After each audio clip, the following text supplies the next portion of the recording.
विनायक चारों मुड़ा माउड़ा थे सोर जी दामा खेड़ा के सिद्ध विनायक भारी महिमा हवे तोर जी दामा खेड़ा के सिद्धि विनायक चारों मुड़ा माउड़ा ते सोर जी दामा खेड़ा के सिद्धि विनायक सबके तकदीर तहाँ सवारे सबके तकदीर तहाँ सवारे अंधियारी में करे अंजोर जी दामा खेड़ा के सिद्धि विनायक भारी महिमा हवे तोर जी दामा खेड़ा के सिद्ध विनायक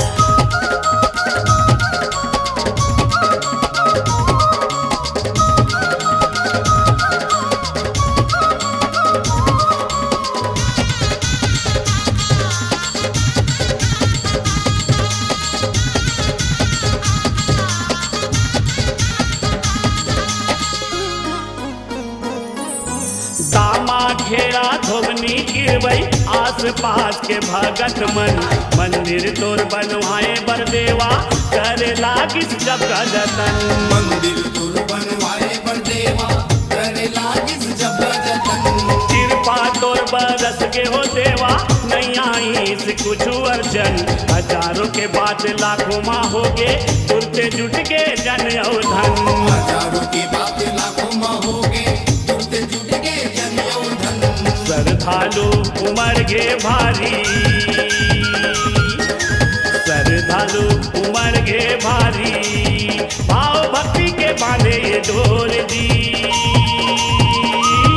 दामा खेड़ा के सिद्धि विनायक भारी महिमा हवे तोर जी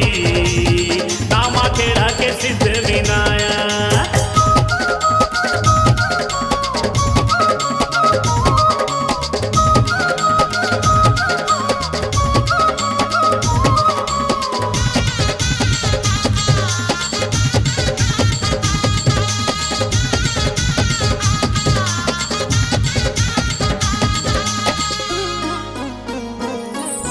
तेरी डहर तोर संगमा विराजे महादेव शिव शंकर गा देवनी दिशा माँ तोर संग हावै वीर बजरंगी सिद्धेश्वर गा जनी दिशा माँ तुर संग हावे वीर बजरंगी सिद्धेश्वर गा नर नारी औ लैका सियान महिमा गावै तोर सुघर गा अंधवा खोरवा भैरा संग दया करे कोंदा ऊपर गा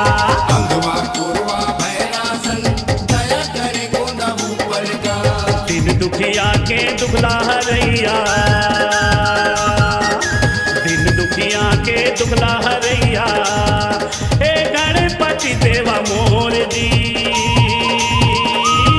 दामा खेड़ा के सिद्धि विनायक भारी महिमा हवे तोर जी दामा खेड़ा के सिद्ध विनायक